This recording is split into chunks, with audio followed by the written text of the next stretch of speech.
Bismillahirrahmanirrahim. Assalamualaikum warahmatullahi wabarakatuh.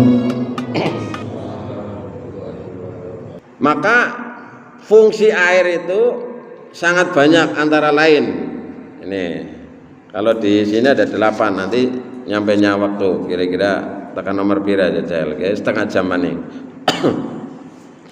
Pertama, air itu sebagai sumber kehidupan, bahkan asal mula kehidupan, bahkan asal mula manusia itu dari pancaran air.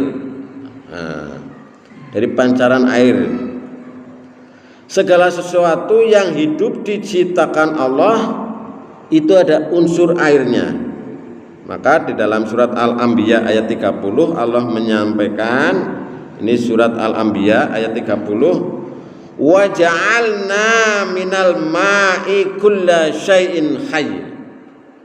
Dan kami jadikan segala sesuatu yang hidup, nah ini berasal dari air. Surat Al-Anbiya ayat 30. Jadi ada unsur airnya Bapak Ibu. Manusia, binatang itu kan pertemuan antara sperma dengan ovum, juga itu dari air. Maka dalam tafsirnya Al-Baitawi menjelaskan bahwa ayat dari surat Al-Anbiya ayat 30 ini kaitannya dengan surat An-Nur, ya, surat An-Nur ayat 45. Wallahu khalaqa kulla dabbatin mimma. Dan Allah menciptakan semua jenis hewan dari air. Jadi inilah luar biasanya air. Yang pertama ini sebagai sumber kehidupan. Maka menurut ahli tafsir ini Al-Baitawi menyampaikan bahwa sebagian besar komposisi fisik hewan, termasuk kita ini manusia, adalah air. Dan air merupakan kebutuhan kehidupan. Tanpa air, segala sesuatu yang hidup tidak dapat melangsungkan kehidupannya. Hal ini sejalan dengan pandangan Al-Mawardi dalam tafsirnya yang menyatakan bahwa memelihara segala sesuatu yang hidup dengan air. Ya, pokoknya intinya apa baik butuh air, butuh banyu. Wit-witan ya butuh banyu, kewan ya butuh banyu. Apa maning menungsa paling akeh butuhe banyu. Nggih. Yang nggo nginum, yang nggo adus, yang nggo ngumbahi. Wah, malah nggo ngumbahi ora mungkin nggo ngumbahi awake dhewek, ora mungkin nggo adus tok karo nggo ngumbahi motor, ngumbahi mobil dan lain sebagainya. Yang kedua, air itu berfungsi menjadi kebutuhan pokok makhluk hidup. Nah, tanpa asupan air yang memadai, semua makhluk hidup akan mati dalam beberapa hari. Orang andel jajal. Orang nginum misalnya binatang apa gitu. Ya, tapi ya aja nggih, itu jenengane menyiksa. Apa maning iwak. Nah, sing uripe nang jero banyu. Ya anak iwak sing mandan kuat ini badak mungkin bisa suwe sehari.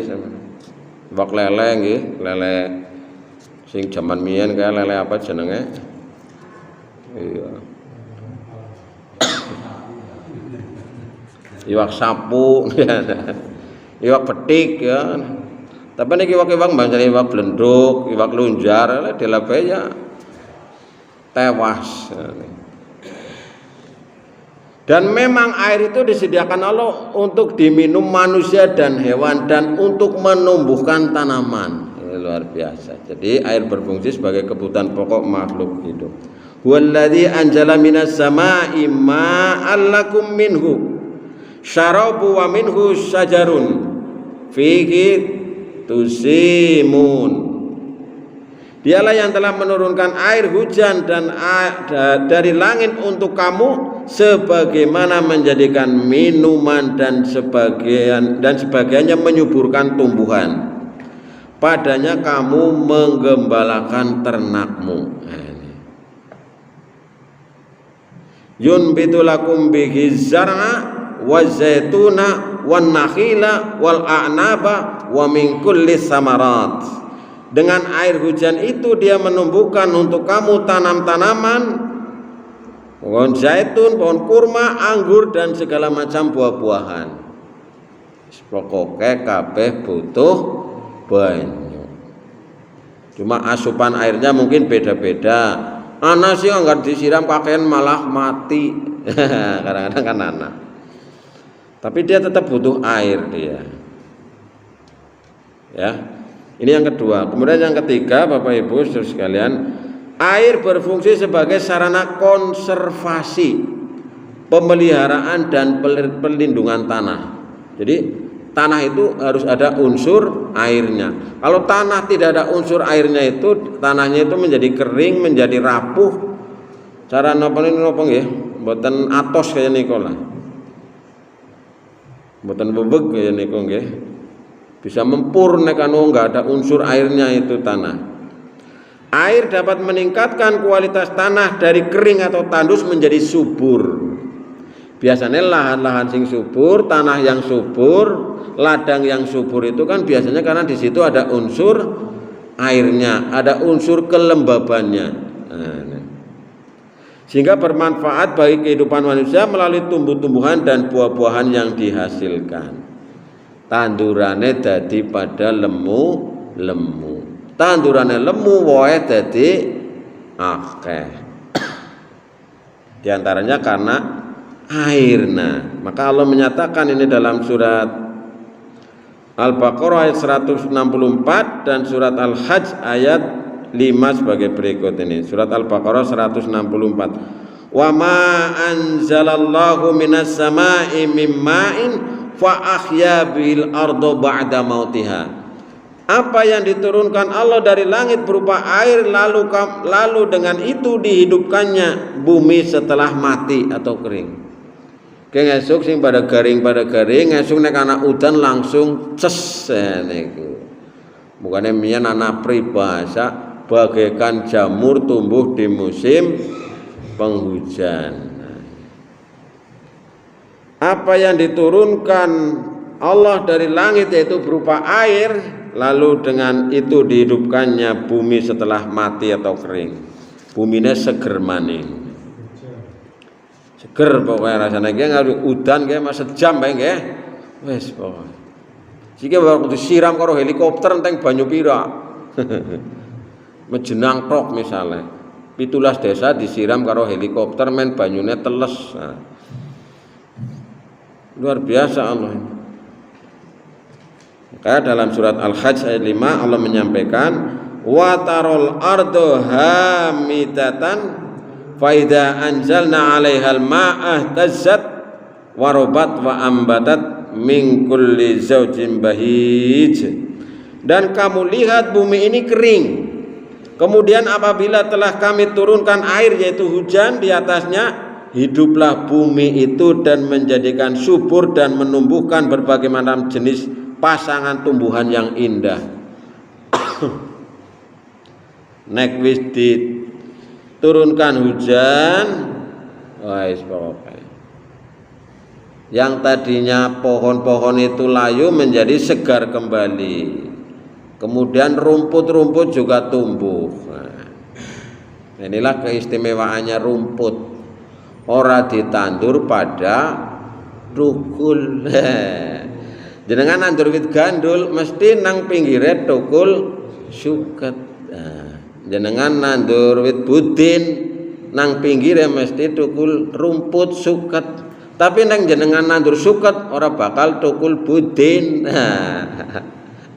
Keistimewaane. Mugane nek kepengin ana suket tukul nandur bae budin misalnya. Nah, ini fungsi yang ketiga, air itu sebagai sarana konservasi. Jadi menjaga keseimbangan tanah, menjaga keseimbangan kondisi tanah itu air. Maka sebenarnya ini sini nanti fungsi pohon-pohon ini, terutama pohon-pohon yang besar bisa menahan air, bisa nyimpen air itu. Di gunung-gunung ini kan Yang air yang mengalir sampai ke kita ini kan berasal dari gunung. Yang di sana gunung itu mesti akeh wit-witane. Jejel langgar nang kanal lah wit-witane sing gede-gede. Wis garing kawit ganu. Kula jenengan sane nang kene kan kadang-kadangan wis mengajukan bantuan. Mengajukan bantuan air bersih. Setengki pira Mas Arif? Setengki niku 500.000, Pak. Nek banyune sih gratis tapi kan gawane Pak nyedote nganggo tenaga, bensinnya mungkin ngitungnya ya niku nggih. Pira niku isine? 5.000 liter. 5.000 liter, Pak. 5.000 liter ya nggo RT Pak ya. Nggo RT pirang dina niku apa sedina tok niku. Yang keempat, air itu berfungsi sebagai sarana penyucian dan kesehatan. Nah, nek kepengen suci, alat toharo yang utama adalah air. Banyu. Tuli nang kene jenengan akeh banyu, arep edus, bar buang air besir, buang air kecil ataupun buang air besar, jenengan tuli paling kepenak nganggo banyu nggih. Kula jenengan sami. Nang kana-kana sikake sing wis wese ora ana banyune, Pak. Arep ngomong apa? Contohnya nang Singapura. Kula nate lagi zaman jalan-jalan mari Singapura mau bingung. Wong anu nang kene biasane banyu seember, 2 ember entong nggo bersuci nang kana lah banyune jajal. Bayangna kaya apa. Dan sekarang banyak juga hotel-hotel yang sudah hotel orang nganggo banyu. Nah, nganggo tisu. Ya tisu itu termasuk alat bersuci.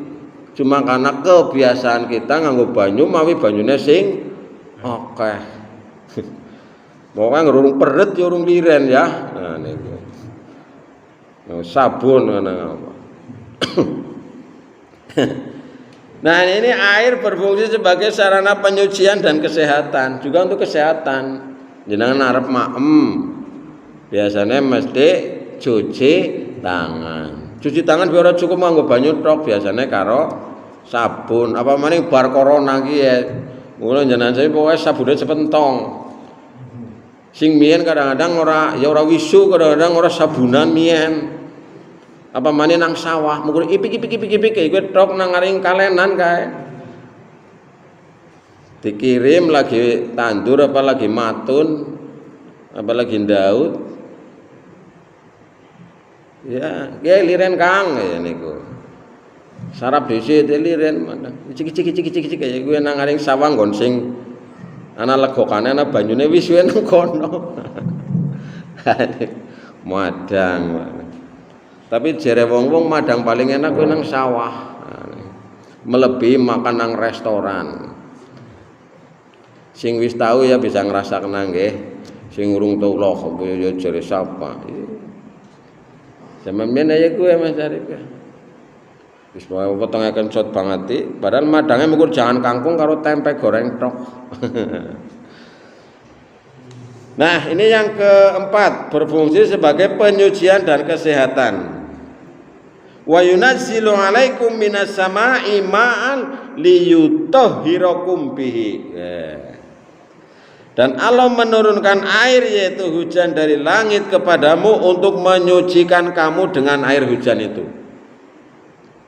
Jadi nang kene nang Quran itu yang banyak itu karena dulu turunnya di Arab itu adalah airnya air hujan terus ceritane. Belum jenengan sami seniki malah kadang-kadang bukan air hujan yang diandalkan tapi adalah air dari mata air dari pegunungan. Malah wong nang gunung-gunung ora ndek sumur, ora ndek apa, ndek selang. Pipa untuk pengairan dari sumber mata air. Sumber mata air nek nemu sumber mata air mantur terus kan. Dan Allah menurunkan air hujan dari langit kepadamu untuk menyucikan kamu dengan air hujan itu. Menkon suci, menkon bersih. Surat Al-Anfal ayat 11. Contohnya nggo ngapa? Nggo adus. Mandi junub. Dia mengkonek hilming kok turu bengi kok tangi-tangi kok membengi ngimpi basah. Esuk-esuk wajib mandi junub. Ibu-ibu atau remaja putri yang selesai haid atau menstruasi harus segera mandi junub. Mandi junub sing paling kepenak karo banyu. Kecuali wis laka banyu. Bingung gue. Zamane Nabi kan ditakonan, "Lah laka banyu kaya iki kepriwe?" Mandi wajib. Nah, kalau misalnya nggak ada air, bagaimana dengan bertayamum? Ya. Jadi untuk menghadap Allah, misalnya sholat, nah ini harus berwudu agar suci dari hadas kecil. Kemudian hadas besar misalnya yaitu dengan menyucikan dengan mandi janabah, mandi junub, mandi wajib, mandi besar, mandi gajah. Nah.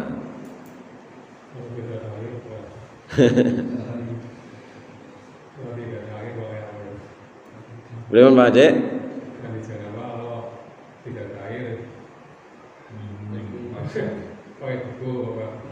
Dengan bertayamum Pak Cek. Iya. Ya maksud usur-usur nang kabeh ana guling-guling, ana sing guling-guling kowe menen. Maka Allah menyampaikan, ya ayyuhalladzina amanu idza qumtum ila sholati faghsilu wujuhakum wa aydiyakum ilal marafiq wamsahu bi ru'usikum wa arjulakum ilal ka'bain wa in kuntum junuban fatahharu. Nah, ini yang dibahas kemarin oleh Mas Fafang ya, surat Al-Maidah ayat 6. Ya orang-orang yang beriman, apabila kamu hendak melaksanakan sholat, maka basuhlah wajahmu dan tanganmu sampai siku, dan sapulah kepalamu, dan basuhlah kedua kakimu sampai kedua mata kaki. Jika kamu junub maka mandilah. Nah, ini surat Al-Maidah ayat 6. Apabila kita mau sholat, wajib membersihkan diri kita dari hadas kecil dan hadas besar, yaitu dengan berwudu atau dengan mandi. Adanya hubungan mandi dengan kesehatan tidak dapat dipungkiri. Wong wis adus awake dadi resik. Sika nu musim kering, hawane adem, kadang-kadang sika kaya wong sing aduse pisan tok. Esuk tok. Sorane wis ngetitir. Nah, gitu. Ya, yang penting masih terjaga kesuciannya. Terkait dengan kesehatan air, yaitu terutama air zam-zam apa maning, ya, memiliki khasiat menyembuhkan penyakit sesuai dengan tujuan yang meminumnya. Jadi kena banyu sing istimewa melebihi banyu yang ada, yaitu iki banyu zam-zam. Yang menurut keterangan Nabi itu air zam-zam itu bisa bermanfaat sesuai dengan keinginan yang minum. Nah, hebatnya banyu zam-zam niku. Maka Rasulullah Shallallahu Alaihi Wasallam pernah menyampaikan ini. Hadis dari Jabir bin Abdullah mengatakan, aku pernah mendengar Rasulullah Sallallahu Alaihi Wasallam bersabda, ma'u zamzama lima syuribalah. Air zam-zam itu berkhasiat sesuai dengan tujuan peminumnya. Tujuannya apa? Tujuannya men orang ngelak ya wis gue. Tujuannya nggo wasilah, nggo sarana, misalnya sakit apa, ya itu tujuannya. Jadi mungkin bagi kita yang mempunyai penyakit-penyakit tertentu, diniati berdoa kepada Allah dengan diantaranya ikhtiarnya adalah dengan minum air zam-zam. Allahumma inna nas'aluka manafi'an wa rizqan wasi'an wa shifaa'a min kulli da'in wa saqamin. Nah, biasanya ada ditambahi sendiri bi rahmatika ya arhamar rahimin. Nah, ini yang ke berapa tadi Mas? 4 ya. Jadi air itu berfungsi sebagai sarana penyucian dan kesehatan. Dengan air menjadi suci, dengan air menjadi sehat. Ya arep sikat gigi ora ana banyune ya angel mbok lah. Apa ana sikat gigi sing ora nganggo banyu sik iki mesane Pak Kurung tumon lho. Kecuali siwak itu kan, siwak kan anu. Kadang kembune bola-bali nggih. Nah, yang kelima, air dalam volume besar seperti sungai, laut ini berfungsi sebagai alat transportasi. Niku. Dan bahtera membawa apa yang diperlukan oleh manusia dan kebutuhan manusia. Contohnya perahu, getrek, perahu mancung, kapal selam, kapal induk, kapal penumpang, kapal pesiar. Sekali-kali jajal pesir ngau kapal.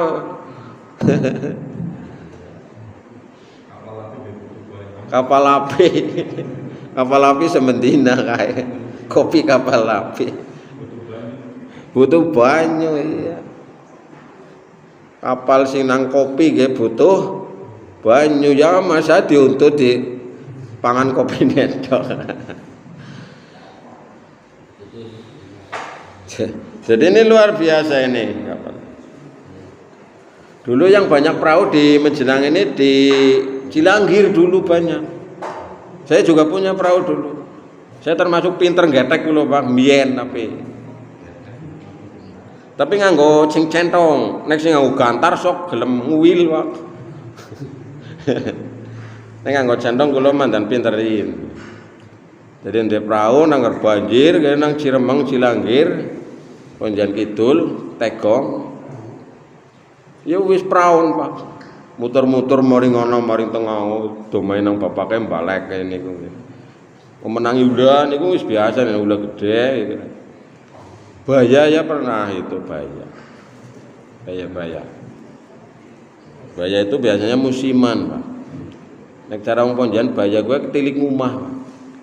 Jadi dulu pernah di situ ada ininya kalau banjir biasanya pulang nanti pergi lagi itu. Jadi sudah ada orang anu dititeni nang. Nah itu perahu itu. Di daerah Riau sana itu kan banyak sekali yang transportasi utamanya adalah dengan perahu. Bahkan ada pasar di atas perahu. Pasar Pak. Nang kene tulis pasar Cigobang, pasar Caplek, pasar Karanggendrot, pasar Benda, pasar Majenang. Lakasi nang dhuwur banyu. Nah nang kanak-kanak ana pasar nang dhuwur banyu. Ya ibu-ibune pada pinter getrek. Kayak perahu sing paling kepenak, paling murah karo gedebok dijejer. Ngene ya niku. Anggaran kuwi ya wit gedang ditegori jejer tu disambung karo pring. Cuma abot niku, Pak. Geteke abot. Nek perahu mancung kan enteng. Nah, ini wal fulkil lati tajri fil bahri bima yanfa'un nas. Kata Allah dalam surat Al-Baqarah 165. Dan kapal yang berlayar di laut dengan muatan yang bermanfaat bagi manusia. Kapal-kapal niku nggih. Jenengan nate teng Cilacap nggih. Kula sering dolan mang Cilacap nyune perahu akeh banget nggih. Nah niku. Perahu semana akeh ngarai iwak kabeh, uli kabeh iwake ora enteng. Weh niku. Mas Arif niku sing sering gawani iwak. Jenengan nek seneng masak iwak gawak nang kok. Biasanya Cilacap ngolet anu pun langganan nggih. Iwak laut. Nah, kapal-kapal yang berlayar ini sangat bermanfaat bagi manusia. Bahkan sebagian besar tanah air Indonesia adalah berupa laut. Maka ini kekayaan maritim yang luar biasa. Nah, laut dan sungai nang ngene juga akeh banyak sungai nggih. Ana sungai Cijalu. Ya, terus nang kana ana nang wetan ana sungai Cilopadang. Sungai Cilumuh. Wetan maning ana sungai gede banget iki. Sungai Citandui. Hah? Serayu, iya Serayu.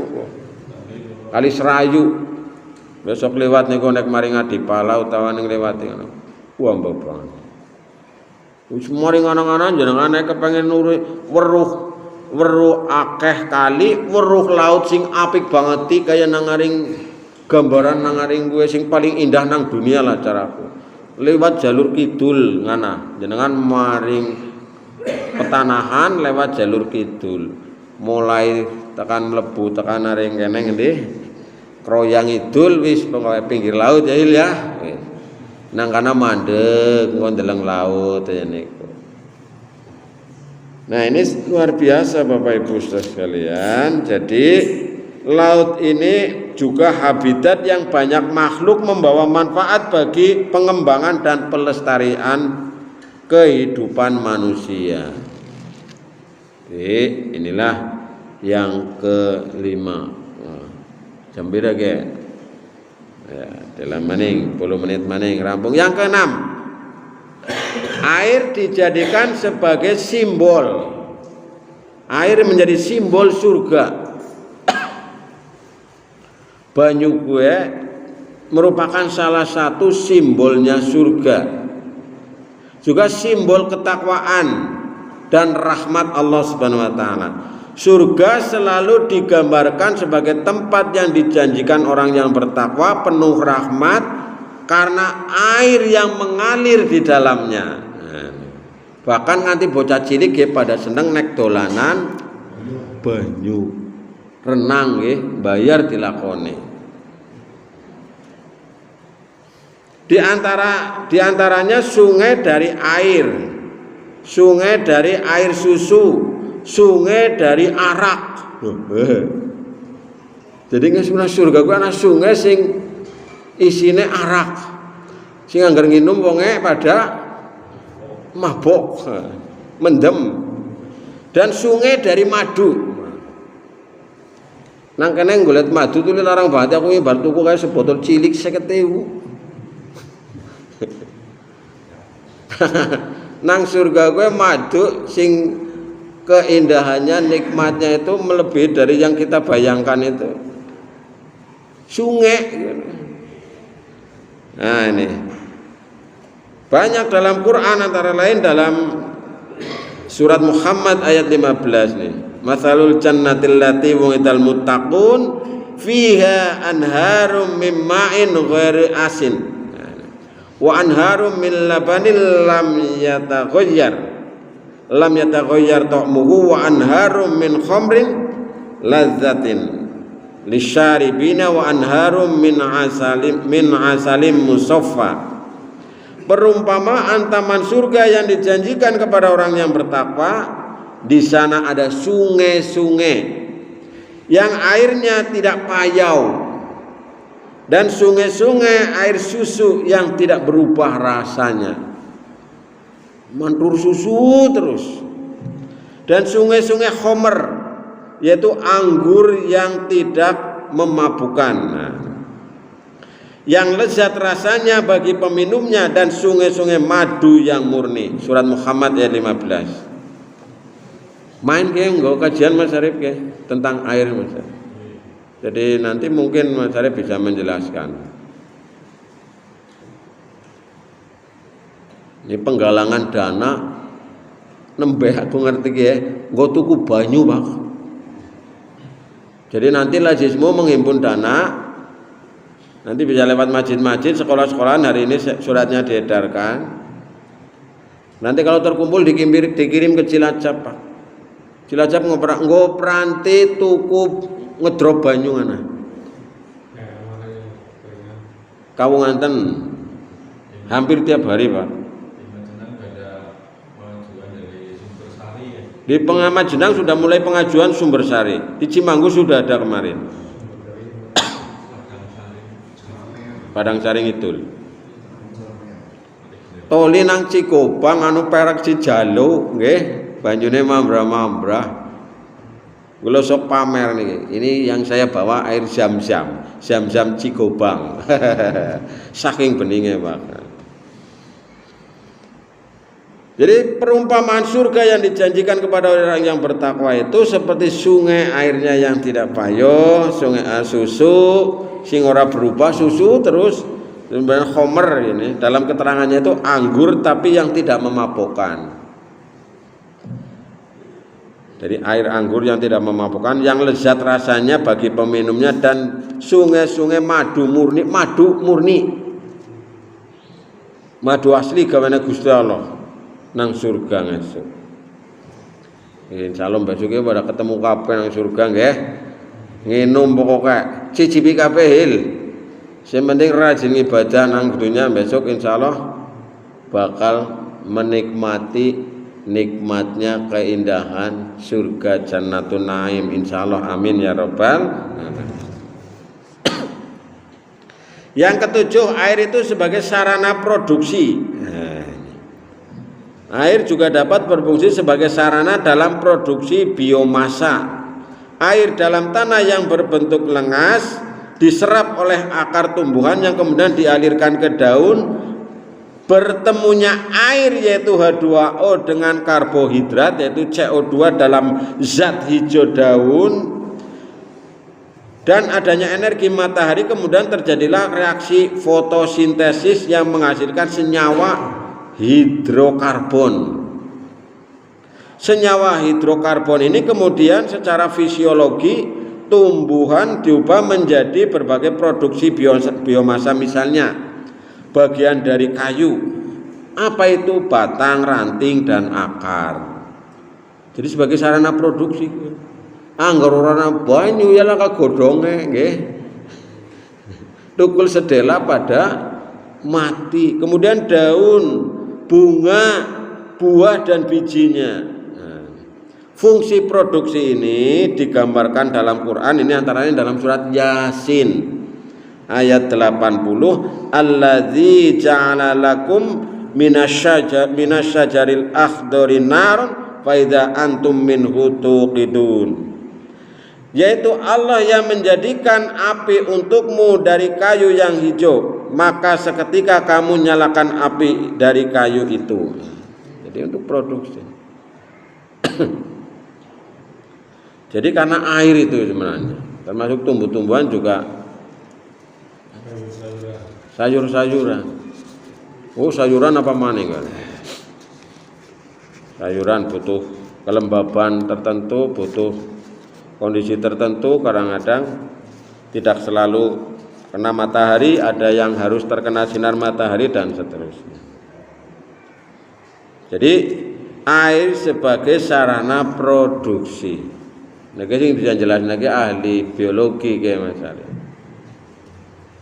Aku yo mukur maca ki keterangannya. Jadi pertemuan antara air yaitu H2O dengan karbon dioksida CO2 dalam zat hijau yang tumbuh itu, kemudian terkena sinar matahari dan seterusnya. Yang kedelapan ini yang terakhir, nah ini pas ya kayaknya. Air itu memiliki fungsi energi, tenaga ya. Air mampu menggerakkan turbin, banyak bisa menggerakkan turbin ya. Yang kemudian ada yang namanya istilah PLTA, perusahaan listrik tenaga air. Bahkan banyak itu pemuda-pemuda remaja yang kreatif itu membuat kincir air yang kemudian itu menjadi sumber listrik, itu kreatif itu. Kemudian menghidupkan generator sehingga menghasilkan air. Nah, pada skala kecil di masyarakat umumnya dikenal dengan teknologi mikrohidro. Nah, ini teknologi lain yang membuktikan bahwa air memiliki energi, yakni pembangkit listrik tenaga uap, yang juga kendaraan-kendaraan yang digerakkan dengan energi uap. Bahkan saat ini dikembangkan teknologi memasak dengan memanfaatkan uap sebagai sumber energi yang ramah lingkungan. Maka tentang air yang berfungsi sebagai energi ini banyak digambarkan dalam Al-Qur'an, ya, seperti dalam surat Al-Jasiyah ayat 12. Allah yang menundukkan laut untukmu agar kapal-kapal dapat berlayar di atasnya dengan perintahnya, dan agar kamu dapat menjadi sebagian, dan agar kamu dapat mencari sebagian karunia-Nya, dan agar kamu bersyukur. Wala'allakum tashkurun. Jadi Allah yang menundukkan laut, kemudian kapal-kapal berlayar atas perintahnya, agar kita dapat memanfaatkan sebagian karunia dari Allah. Supaya apa? Supaya kita ini bersyukur. Tapi juga air itu, Bapak Ibu saudara sekalian, juga bisa berfungsi destruktif, bisa merusak dalam volume yang besar. Banyu nekaken akhirnya bisa jadi banjir. Nah, ini. Kadang-kadang banyu kalau banyak yang kelebihannya kecepatannya itu juga bisa menjadi tsunami. Jadi tentang air dan bisa membawa bencana, yaitu bisa memisahkan anggota keluarga, memisahkan anak dengan orang tuanya. Ini sebagaimana diceritakan dalam surat Hud ayat 43. Dia anaknya menjawab, aku akan mencari perlindungan. Ini lagi ceritanya Nabi Nuh, ya. Aku akan mencari perlindungan ke gunung yang dapat menghindarkan aku dari air bah, ini kata anaknya. Lalu Nabi Nuh berkata, tidak ada yang melindungi dari siksaan Allah pada hari ini selain Allah yang Maha Penyayang. Ini ketika Nabi Nuh berusaha untuk mengajak anaknya, dan gelombang menjadi penghalang antara keduanya.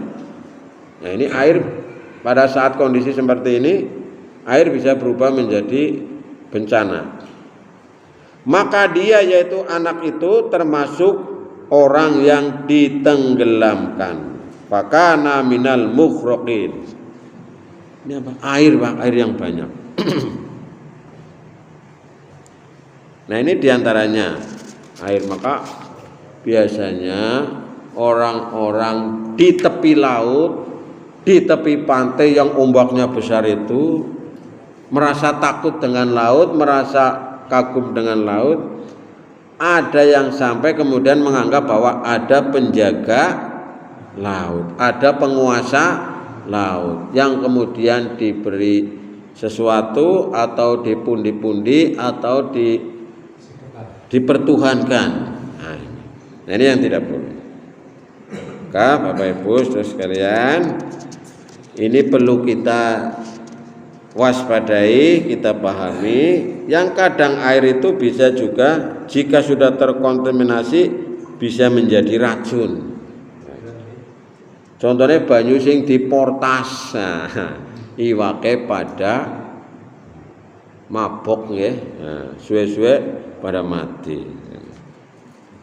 Jadi inilah yang sebagai pembuka mengawali fikih air, ya, yang nanti insya Allah untuk kedepannya mudah-mudahan ini bisa kita teruskan kajian mengenai air, karena kita memang sedang menghadapi krisis air di daerah-daerah tertentu. Kalau kita walaupun sudah lama tidak turun hujan, tapi alhamdulillah airnya masih bisa disedot, masih ada, masih bisa mengalir. Bahkan Cijalu masih mengalir, ya, walaupun tidak deras itu. Jangan ke Kedung Joho sana juga airnya masih banyak gitu, ya. Tapi sekarang sebagian di bagian bawah sana air sudah mulai kering, sawah-sawah juga sudah mulai kekeringan. Mudah-mudahan semuanya ini membawa hikmah, membawa manfaat. Dan air yang ada di lingkungan kita mudah-mudahan ini menjadi sumber manfaat, sumber keberkahan bagi kita semuanya. Amin ya rabbal alamin. Ampun cekap kalau kapatan kula nyuwun pangapunten, monggo kita pungkasi kanthi wawasan hamdalah sareng-sareng. Alhamdulillahirabbil alamin. Assalamualaikum warahmatullahi wabarakatuh.